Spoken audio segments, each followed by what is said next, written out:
Hello everybody, welcome to today's IEP Live Learn Lunch. We're going to be looking at self-hypnosis today, and my colleague Shannon Henriksen is going to be taking us through self-hypnosis for relaxation and refocusing. Over to you, Shannon. Hi, thank you so much, Helen. So yeah, do you want to move on to the next slide so that can give a bit of background about how I ended up becoming a clinical hypnotherapist? So I was teaching for a long time. I was teaching abroad. And then in 2015, I'd just come back from Estonia. Now it was a tough contract. I was working about 60 hours a week. All of the lessons were bespoke. They were high-end business lessons. A lot of them were one-to-one. So if you can imagine, I had to know as much about pharmaceuticals to teach someone about their job in English, what they wanted to talk about. I had to know about business exec meetings. I had to know about banking English. I was even teaching the Prime Minister's secretary at one point. So it was a really intensive job. And even though I was grateful for the experience, I think I came back to England thinking I need to do something else. And I've been teaching for quite a while. So I just looked into different things that I could do, maybe using my degree in a different way, or people had always told me as well that I have a calming voice. So I looked into hypnotherapy and I was fascinated by it, to be honest. So do you want to just move to the next slide? So like I said, for a few reasons, that was a tough contract, the last teaching contract I did in Estonia. I'd always been told that I had quite a calming voice. I thought I could maybe use that. And also, I think when I came back around that time, even though it was something that I'd noticed previously, this wasn't new information at all.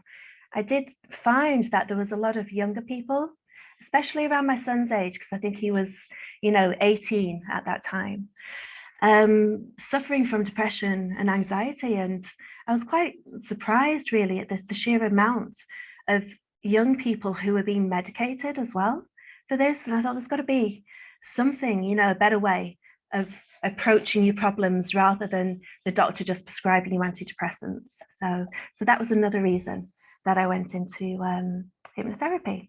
So that's the background. What I did was a full year's course where we met up once a month to do our practicals.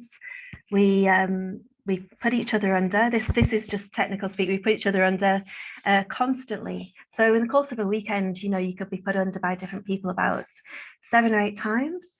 I found out that I was really suggestible, even though I had my own misconceptions at first about hypnotherapy as well. And I even said when I first went to the first session, our first meetup, I said to the trainer, I said, listen, I'm not that suggestible. If you're going to do a group induction, I'm putting everyone under at the same time. It's probably not going to work on me. And within 2 minutes of her speaking, my head was like this and I was gone. And so I realized that I was really quite suggestible as well. All of that training and all of the theory and getting qualified with the National Council of Hypnotherapy was really, really valuable. And then I started working as a hypnotherapist. So like I said, I went into it with some misconceptions as well. I didn't realize that people with a very analytical mind, for example, need a certain kind of script. You can't use a one-fits-all kind of script.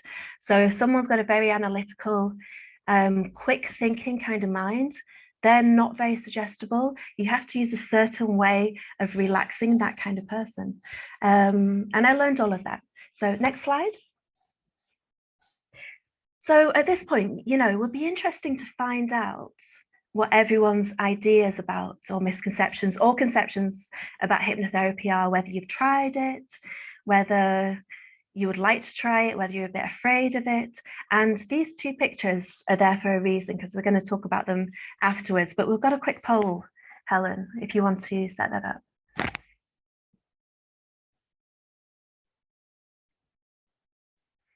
So in terms of what's your experience or perception, maybe you've only ever seen it on stage.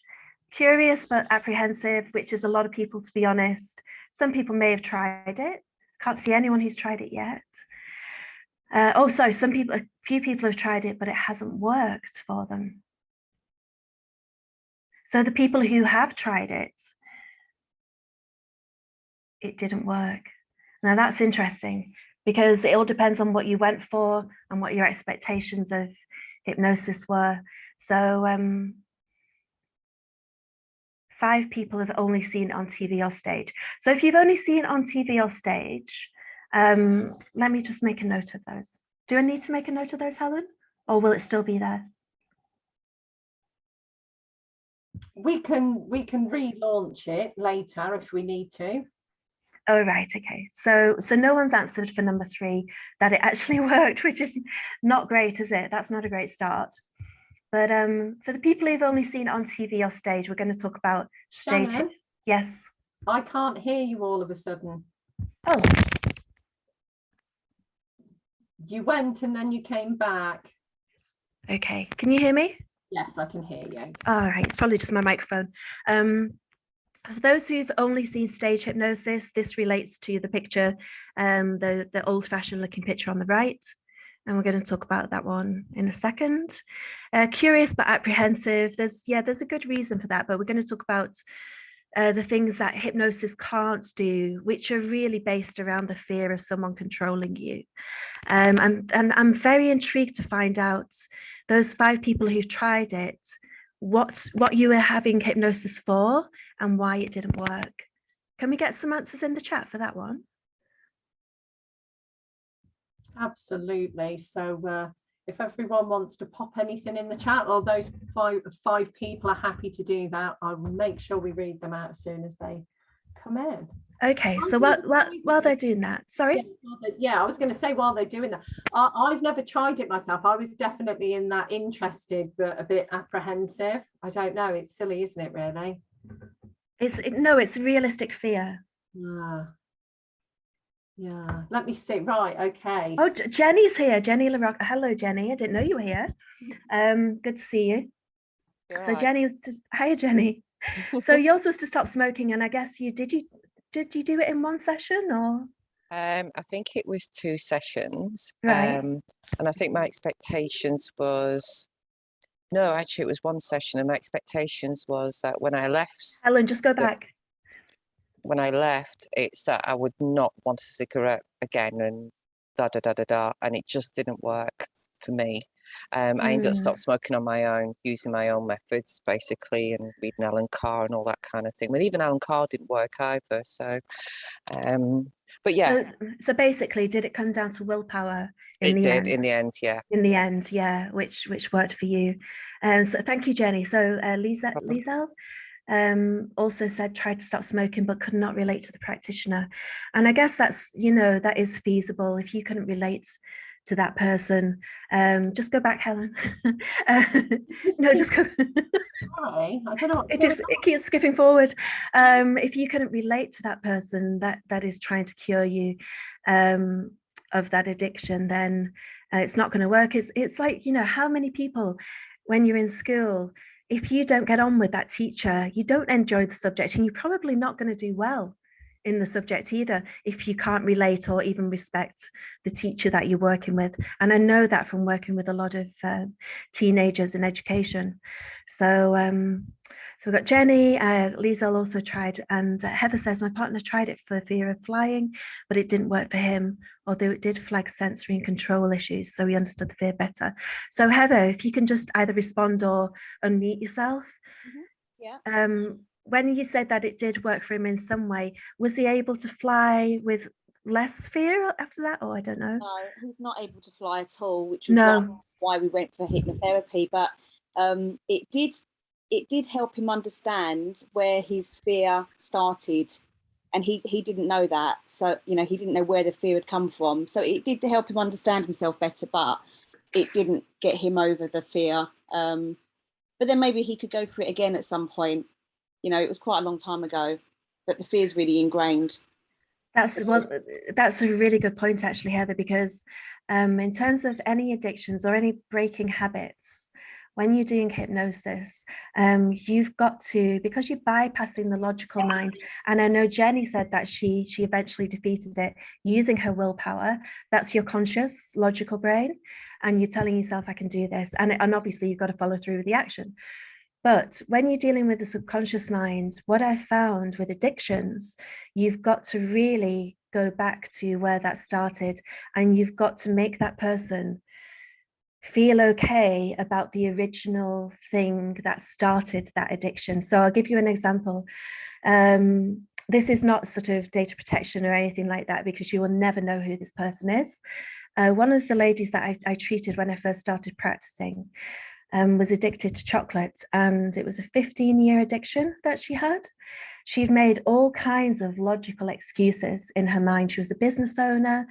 She ran a cafe, actually, that specialized in preparing these healthy meals, and they're all set in these separate tubs, and you could just go and get that, and that's your lunch. And she had them all prepared, super healthy meals.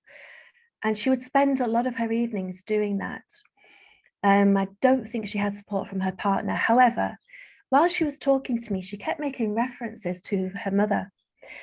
And I thought, this is something, there's something in that. There's something to explore in that. So what I did, I could have gone about it in various ways. There's various ways you can help someone with addiction. But what I did in the end was regress her.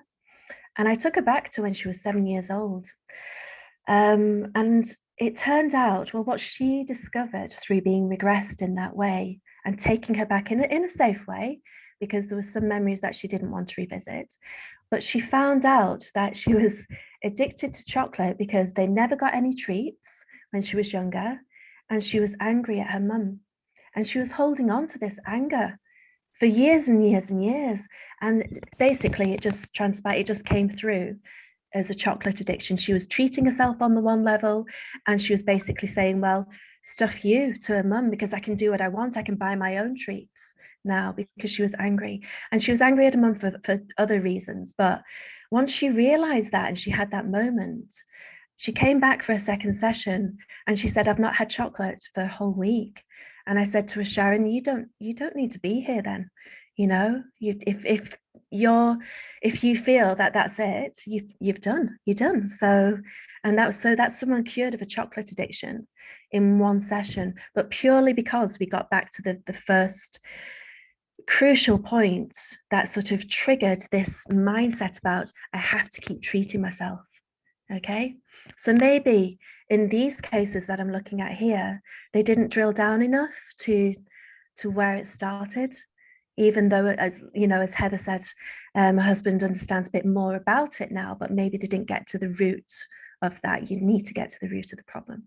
So Doug says it was billed as a relaxation technique session, but I don't think the physical environment helped. Wasn't sure what to expect. Doug, can you explain what the physical environment involved and how it didn't help? Yeah, it was, I don't know, it was a bit too sort of hippie-ish, if I can put it. Sort of a bit new age, was it? It was, yeah. It was a okay. bit sort of joss sticks and bean bags and that kind of thing. And that's, I don't know, I just found it off-putting, I think. Yeah. So, I didn't feel comfortable in the first place. So I don't know if that kind of had a bearing on my reaction. Yeah, well, ideally that hypnotherapist should have put you at ease before they even tried to do anything else, and maybe asked you about any concerns that you had. That's something I always started with when I was doing intake with someone. Find out what their stance is on hypnotherapy, find out what their fears are about it, and counter those first before you move into anything else. So it doesn't sound like that was the experience that you had. Lisa has also said, thank you, Doug, some psychoanalytical hypnosis when she was young, and that was a bit more successful. So like I said, different ways of approaching it work with different people. You literally cannot just say you're feeling sleepy to someone, because some people are resistant to being told what to do. So a good hypnotherapist will find out all of that beforehand. How do you respond to instructions, for example? And if you find out someone's not very good with instructions, go about it in a different way and give them something to do while they're counting themselves down. So yeah, there's lots of different methods. Right, so moving on to misconceptions. If we look at this picture here, Well, we've got two. We've got the typical watch swinging back and forth. There is a reason for that, which I'm going to show you in a second. And we've also got an old-fashioned picture. You've got a stage. Helen, do you want to move on actually to the next slide?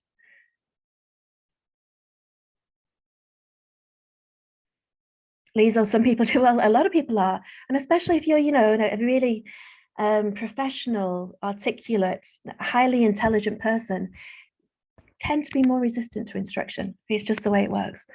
So skip forward, Helen, and then we'll just skip back, because I want to talk about the stage hypnotist first. So if you look at a breakdown of that picture and what we can see, you've got the stage hypnotist making people do silly things here. You've got a woman treating a man as a horse, I expect, and people pretending, playing brooms, thinking that they're in an orchestra. And I don't know really what's happening in the foreground of that picture, but if you just go back one slide and we'll link it back to that. So under hypnotherapy, it's not mind control. You cannot mind control and make someone do something that they wouldn't inherently have in their character already. So you could not convince someone to commit murder if it's not within them. It's just not possible. So the person who was riding the back of riding the man like a horse, she, you know, she might have had a drink. She might have had that fetish in her or something. God knows. But she was already willing, when she went on stage, to take part in whatever silly activity they were being told to do. Okay. You also can't read anyone's mind. You can't get into someone's head and, you know, literally change someone's mind in that way through hypnosis. What you can do is break down the barriers and break down those subconscious things that trigger habits. What you can do is rewrite those through hypnosis, which we'll look at in a second. So the thing about performance hypnosis or stage hypnosis, Helen, just go forward. So you probably know that there's modern day versions of this with people like Derren Brown, for example. He takes these experiments to quite an extreme, to be honest, with compliance, social compliance theory. And it's actually Derren Brown was the person who discussed performance compliance. It's in one of his books, if you want to make a note of it. It's called Tricks of the Mind. Really fascinating book.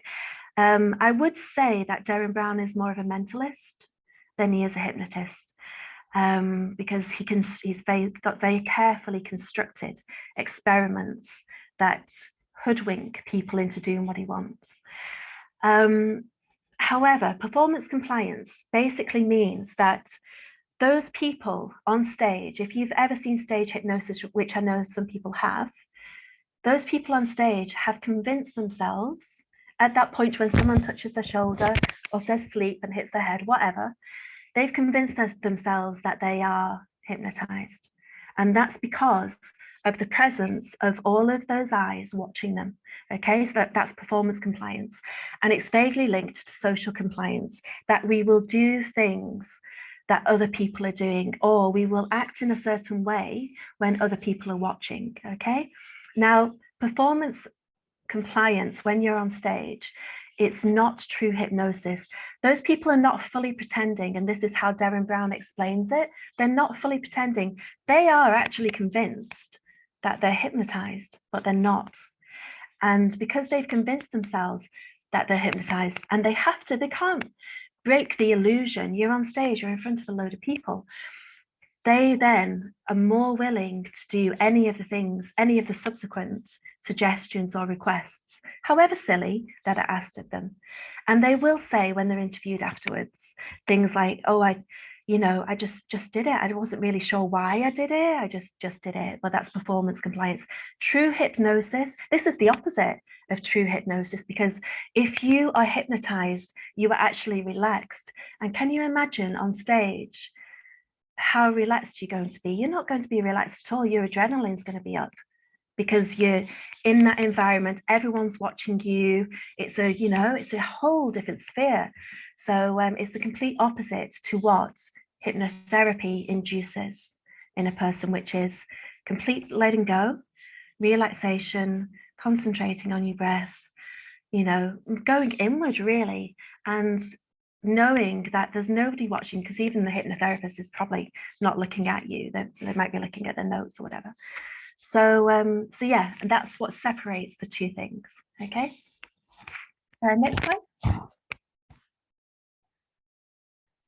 Tell us. Oh, thank you. So the you are feeling sleepy, which is a classic, isn't it? Of this old-fashioned, you know, 1900s version of hypnosis, swinging the watch in front of someone. There is a reason behind it, and that's because in very early experiments with hypnotism, especially with Mesmer, Mesmer was, you could call him the forefather of hypnotism, and that's where we get the word mesmerized from. Mesmer did experiments with this kind of thing, and it's called eye fascination. If you just look on the right there, eye fascination is when your eyes get fatigued from watching a moving object going back and forth. You can also feel eye fascination when you're staring at a point. And what a hypnotist or hypnotherapist might do in a session is, if you're sat or lie down, is get you to stare at a point that's just beyond comfortable. Look up at a point that's just beyond your normal comfortable eye level. And your eyes genuinely will get fatigued. And when they can see that you're blinking quite a bit, they'll invite you then to close down your eyes because your eyes are fatigued, okay? There's no magic trick involved. They don't have any special power over you or anything like that. It is literally just biological, okay? Moving on. All right, so we talked about what hypnosis can't do. You know, it can't control someone's mind. You can't make someone do something that's not within their inherent personality to do. But what do you think it can do? And I know some people have said they have tried it. It would be interesting to hear from the people who haven't, but are curious about it. What do you think hypnosis can do? And I think I've already alluded to some things it can do. Feel free to unmute yourself or type in the chat box. It always takes a few seconds for people to pop things in the chat box. Mm-hmm. Oh, people are being shy. I don't know.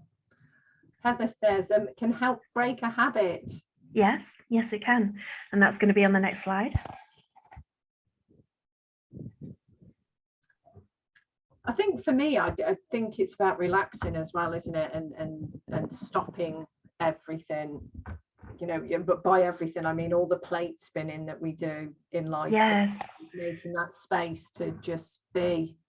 That's a really lovely phrase, that making that space. You're holding space for yourself in the same way that if anyone here meditates, there are some similarities between meditation and self-hypnosis.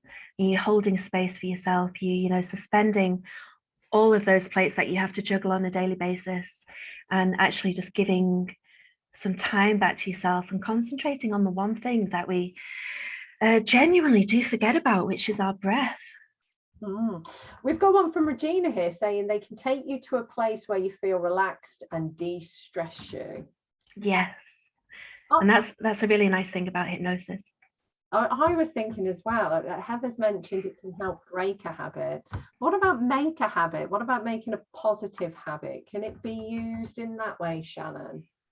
Yes, it can. But do you think as well, Helen, that often comes hand in hand with getting rid of an old habit? Can do, yes. Yeah.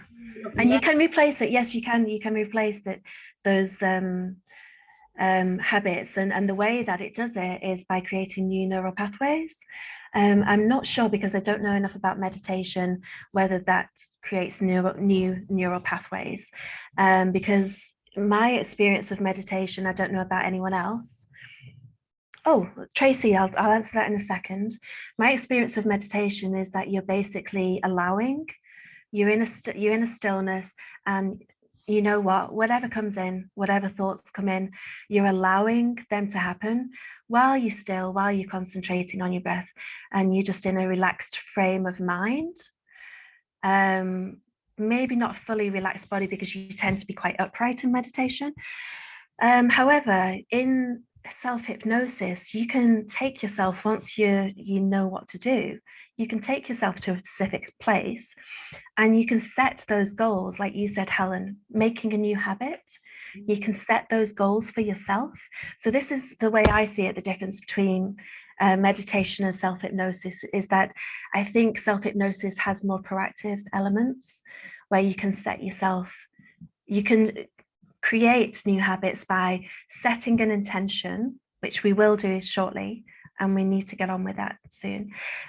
Setting an intention within that space of what you want yourself to be, or how you want yourself to react in a certain situation or something. Does that make sense? I think it does, yeah, definitely. And it's interesting about replacing habits, because for me, many years ago, I was a smoker, and for me, I replaced smoking with running. And if I don't exercise, I get the same sort of stress I used to get if I didn't smoke. So you're absolutely right. We often do, don't we? So it's just great when it's a positive change rather than a negative one. Tracy's asked that question. I know you're planning on answering it, around what's the difference between self-hypnosis and mindfulness? Well, and as we know, Tracy, when you practice mindfulness, it's during your everyday working daily activities. It's being aware, being fully present, and being aware of what you're doing. When you're doing self-hypnosis, you're taking a step back, you're taking a step out of that.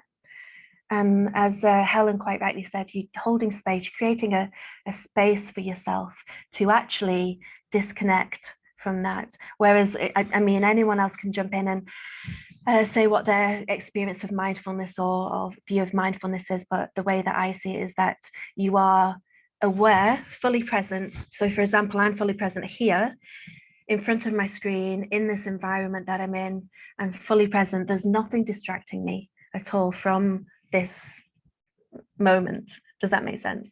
So I hope that's answered your question. You can let me know yes or no in the chat. Brilliant. So moving on to what hypnosis, self-hypnosis especially, can do. Next slide.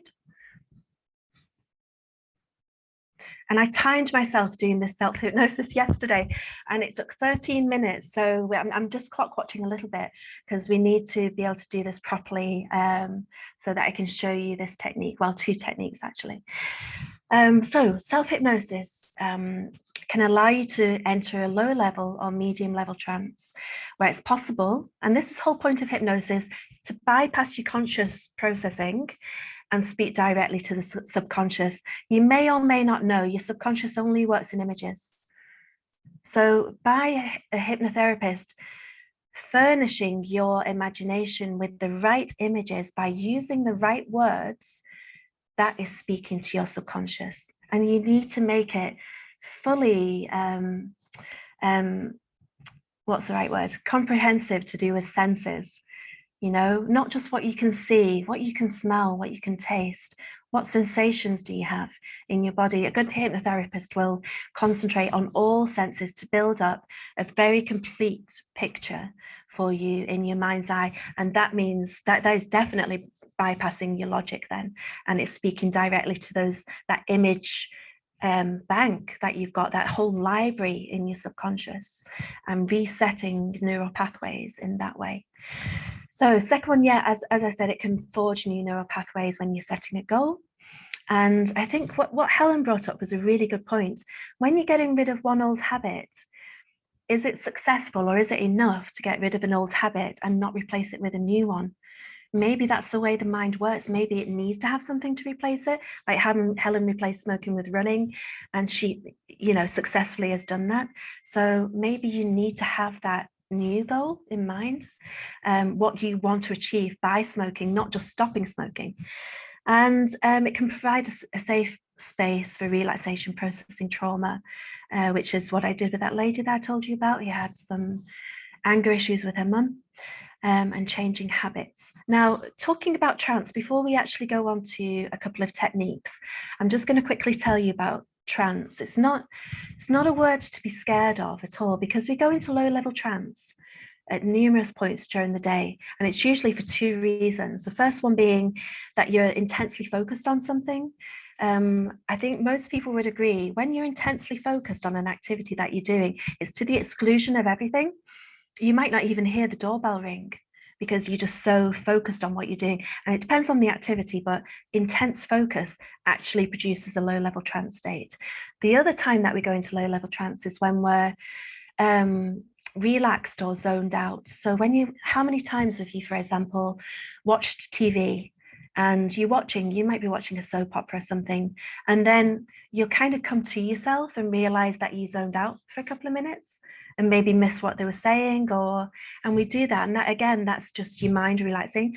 You're experiencing theta waves at that time, and you'll go into a low level trance because of that.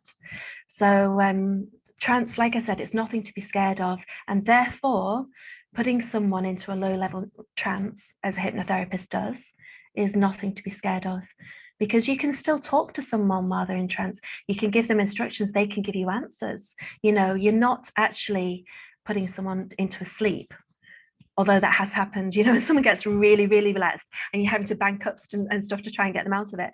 But ideally, just a low level trance where you're sufficient enough to accept suggestions, basically. All right, so we're going to move on to, I'm going to show you a couple of techniques. One is for immediate anxiety or stressful situations, and then we're going to do move on to the self-hypnosis. Next slide. I'm doing so much talking today. So if you saw on the advert, the thing that went out on LinkedIn, for example, or through email, that we were going to talk about a Japanese technique. This AFAS technique is basically an anagram of that, of the AFASS, and it's really quick. And the reason that it's brilliant is that it's so discreet. So if you can imagine, you know, we're all professionals, we have a lot of meetings. Some of us work from home where you never get to see anything other than this. So you generally don't see someone's hands. But if you're in an interview or a face-to-face and it's a stressful situation, maybe someone's being confrontational with you, maybe you're just not being heard, you know, it can trigger all of these feelings, okay?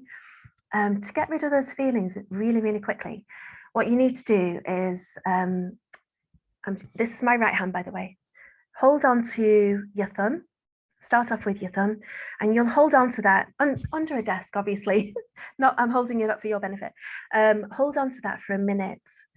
Okay, so if everyone can try that now, just hold on to your thumb and squeeze. And what we're actually doing, and this is, you know, the Japanese love that acupuncture and acupressure and all those kind of therapies. What we're actually doing here is putting pressure on an acupressure point in your thumb. Now, ideally, you're meant to do this for a minute for each digit, okay? But just to show you, that was about 30 seconds, I think. And then move on to the second digit, which is fear. And again, squeeze that one.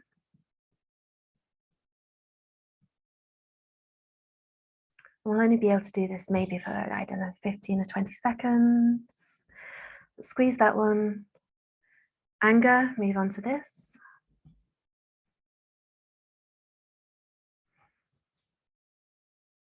And take a moment as well to be aware of your breath while you're doing this, because we do, in stressful situations, we tend to hold our breath, which only adds to the internal stress because you're putting strain on your heart and your lungs.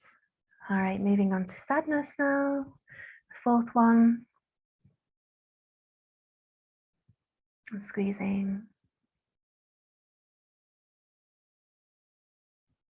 And already you might have felt, I mean, you're probably not feeling stressed at this moment in time anyway, but you might have felt that you just feel a little bit calmer. And then the last one, self-worth, an important one. Self-respect, you know, self-esteem. When those feelings creep in, which they can do sometimes in face-to-face meetings, when you maybe you want to say something, you're not sure, you're not confident about how it's going to be received, those kind of things. And then finally, when you've done all of those for 1 minute, take your thumb, press into the center of your palm.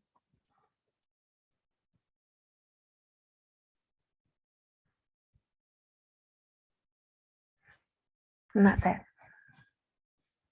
Okay, so like I said, we didn't do it fully because you meant to do each of those for 1 minute, but try it the next time you're in a stressful situation, and it will be lovely to hear back at some point about how that's working for people.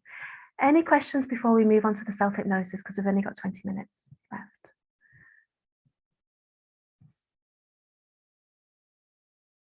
No? Brilliant. Okay, so we can move on. All right, so for this one, anyone who does have their camera on, just turn your camera off. I'll just stay on camera. Oh, thank you, Tracy. Yeah, it is a good one, really quick, easy to use. So I'll keep my camera on and I'm just going to guide you down. And at the end of this, when we come back, there is a summary. I can't think of the word then. There's a summary of what you need to do. And I think from other live learn lunches, I think Helen has usually mentioned that people do have access to the slides or not, do they? We don't generally send the slides. No, you don't. Okay. We can look at maybe getting something. No, they can screenshot that final slide because that's got your instructions and you can refer back to it. We can sort something out, Shannon. We could send them out. Okay. Well, by all means, when we're finished, screenshot the last slide so that you've got a quick reference. It's just 10 steps and you've got a quick reference there of what to do. Okay. So we're not going to do any swinging watches, not going to do anything like that. I'm not even going to ask you to stare at a point in the ceiling. I'm just going to ask you to close your eyes down. Just close your eyes gently. Okay. And there's nothing you need to do except listen to my voice. Okay. Now, some of these instructions are going to be in first person, I instructions, where I'll be telling you what to use when you are doing this yourself. And that's going to be reinforced by the final slide when we reach the summary. And some of these instructions are going to be me guiding you because it's easier for certain instructions to show you what I want you to be doing, okay?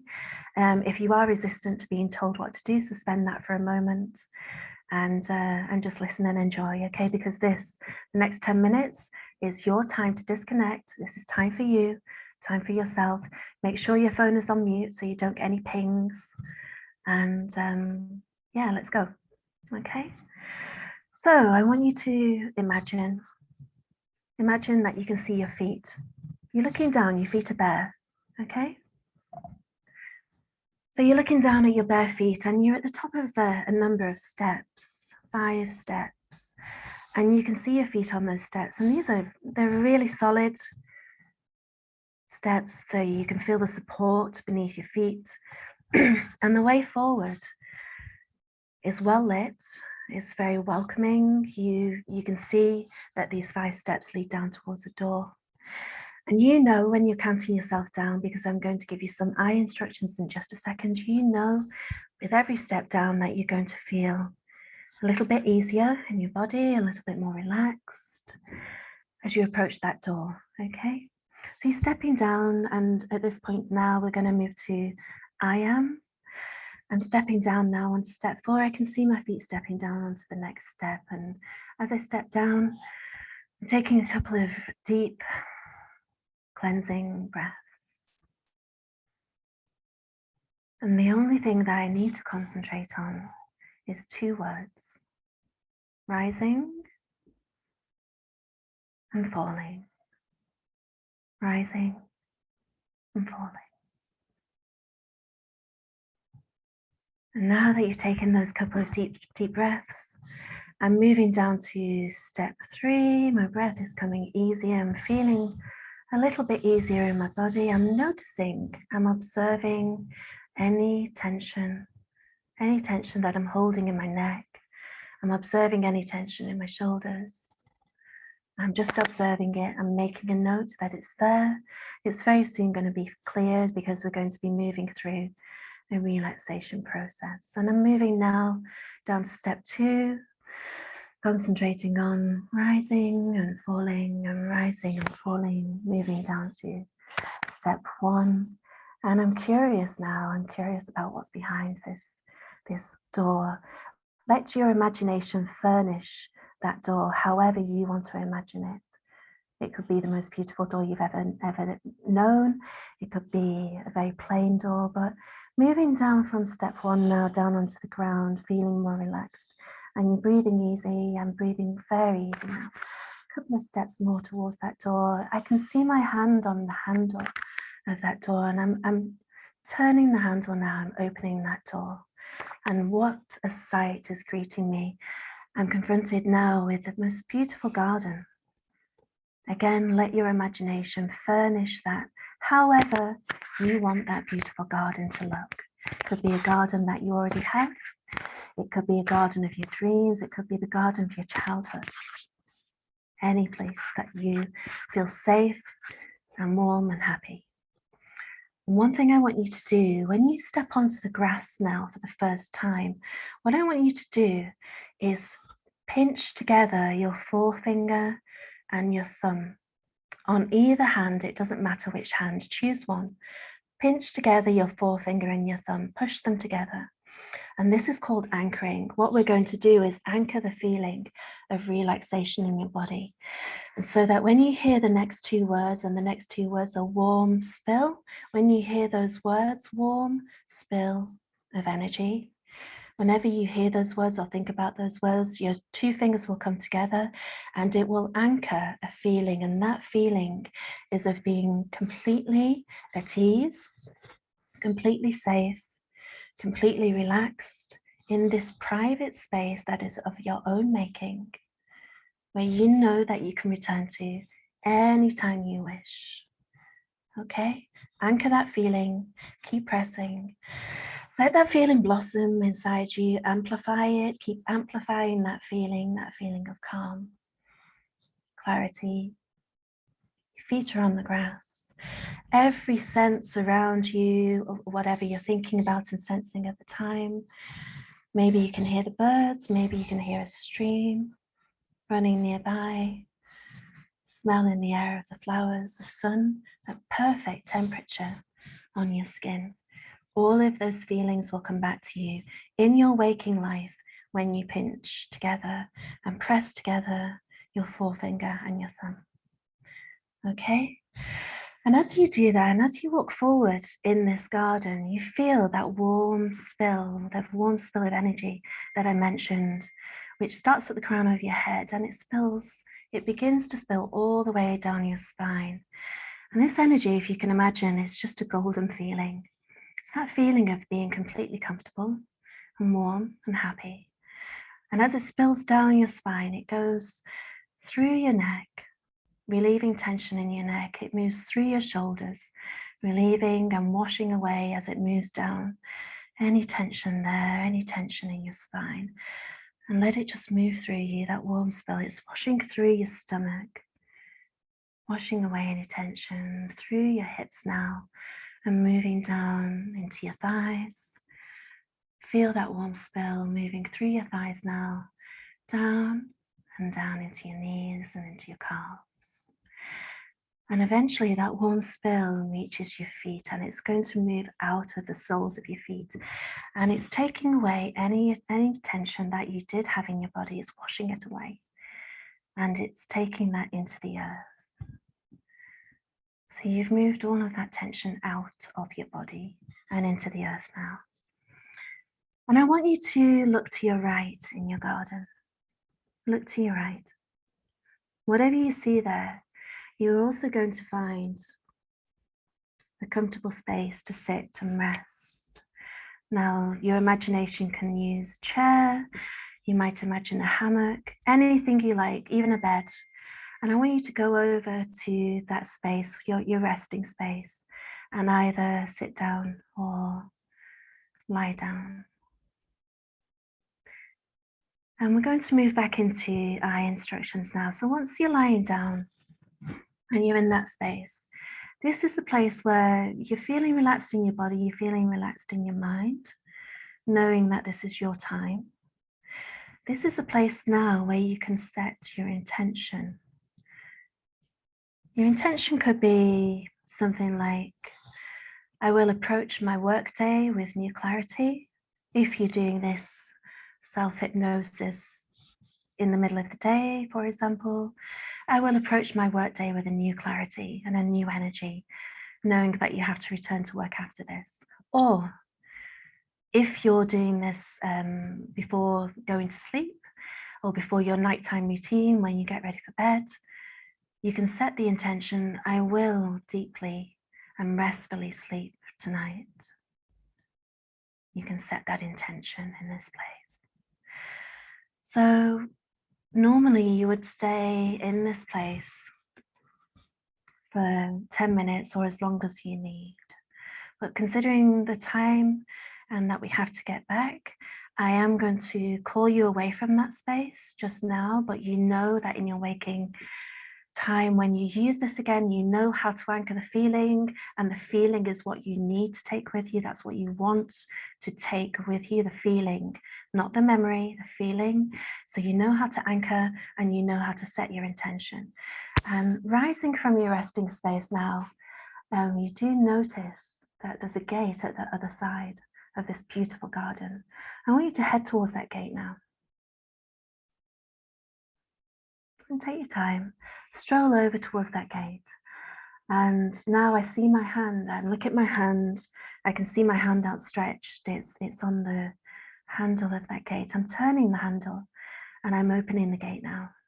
I'm opening the gate and I can see 3 steps leading up.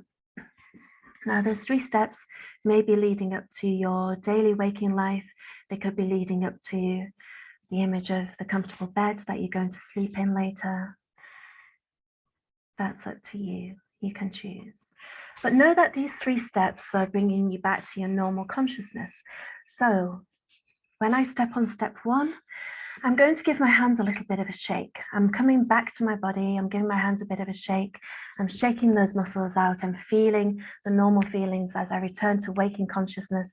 I'm stepping on to step 2 now. I'm coming up to step 2. I'm taking a couple of deep cleansing breaths, but this time they are awakening breaths. I'm feeling awake. I'm feeling alive. I'm feeling invigorated. I'm feeling back to my normal self. Step 1, I'm on step 1 now. I'm opening my eyes. I'm fully back, fully present, fully ready to continue with my day. Okay, so everyone should be back with us now.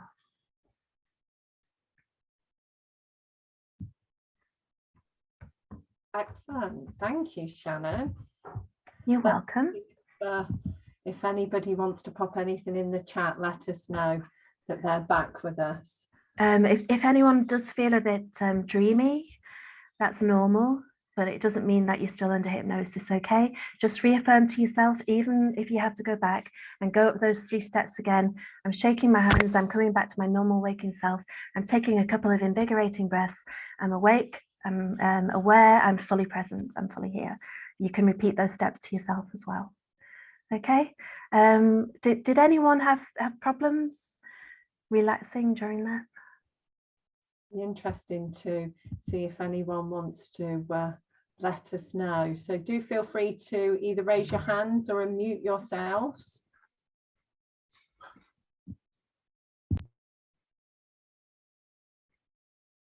We've lost them all, Helen. Oh, well, they're aren't they? Yeah, I've got a couple of Lizelle said, thank you, Shannon. We'll definitely use those techniques again. And Heather has said, I found that really relaxing. Thank you. Sue says, it felt like you were sending me to sleep. And Sue. Rejuvenated. And well done, Regina, for being able to spell rejuvenated correctly. I think it's correctly at this time of the day when we've just done that activity. And yeah, totally. I feel like I was quite to found that. Doug found it relaxing. I'm so pleased, Doug, that you especially, considering last time the environment wasn't conducive, that you found that very relaxing. Can we move on to the last slide? So this is basically, that's brilliant. Thank you for that little feedback. So this, if you want to screenshot this, then you've got that quick little hint, checklist, whatever you want to call it, on your phone or on your screen that you can save, and it will help you when you count yourself down those 5 steps, go into your safe space, have that time. And like I said, when you go to your resting space, you know, aim to spend 10 minutes there. And what you will find, because you're not consciously thinking of anything, answers to problems, waking life problems, can sometimes just pop up. It's like, oh, do you know, I never thought about that. And they will just appear because you're in that relaxed state. So aim to stay there about 10 minutes and either set your intention to approach your work with a new clarity or new energy, or to have a lovely restful sleep. Okay. Thank you, Jenny. Thank you. That's great. I'm just going to read a couple more comments out for the recording so people catching up later can hear them. So Agatha said she found it very relaxing. Thank you. And Jenny said, and this is very relevant. Yes, very relaxing. Need to have a recording of your voice. And I was just thinking that. I was thinking I'm going to have to practice a much softer voice if I'm going to do this with my daughter when she comes home. Tracy has said, thank you, Shannon. You do have a very calming voice. Yes, you do, Shannon. And that's something I've been known to send people to sleep just in conversation. Oh, certainly not my experience of working with you, Shannon, but you do have a relaxing voice, so thank you for that. So we're nearly at the end of our time. So if has anyone got any questions or any final comments that you would like to share with Shannon before we finish today's Live Learn Lunch, now is your time to do so. Oh, do you know, I was trying to find some actual stats for how relaxation enhances productivity. I didn't get around to it. I couldn't pin it down to something that I really wanted to share, but I did find one that said people who take time in their day to relax, maybe taking 10 minutes out like this, come back 13% more productive. So that's one I did find. But there's lots. If you, what was it though? If you Google how relaxation helps productivity, there is loads of information out there and loads of studies that you can find. No questions? No, we've just Okay. everyone's chilled and rejuvenated and ready to go back and be productive, Shannon. You've Excellent. did it for us. Exactly. It's a successful session. We will have you back for another. That's been fantastic. Thank you so much, Shannon. You're welcome. I really enjoyed that session. And I don't need to speak on behalf of the group because they've all popped that in chat how much that they've enjoyed it. So thank you very much. Thank you everybody as well for sharing your time with us today. It's been great. It's always wonderful to have you all here for our Live Learn Lunches. We are finishing for today. We will be sharing this session later via the YouTube channel, so please do feel free to go back and check that and rewatch it if you want, but you can screenshot if you didn't have a chance to screenshot those steps so you can use them again. Next week we are joined by one of our fellows, Jane Knight, who is going to be looking at she runs an organization called and Tracy, please feel free to unmute yourself if I get this wrong, because I do when I do these sometimes. Successful Mums, I believe it is, and she's going to be looking at supporting mums returning to the workplace. Am I right, Tracy? Yeah, that's right. Yeah. Wonderful. So if you do have availability, you can join us again next week. We would love to have you all here. If not, enjoy the rest of the sunshine and the weather. Now it's a little bit cooler and we can be out and about enjoying it. And I look forward to seeing you all very soon on another Live Learn Lunch. Well, thank you very much, Shannon and Tracy and everybody. Take care. Thank you. Thank you. Bye.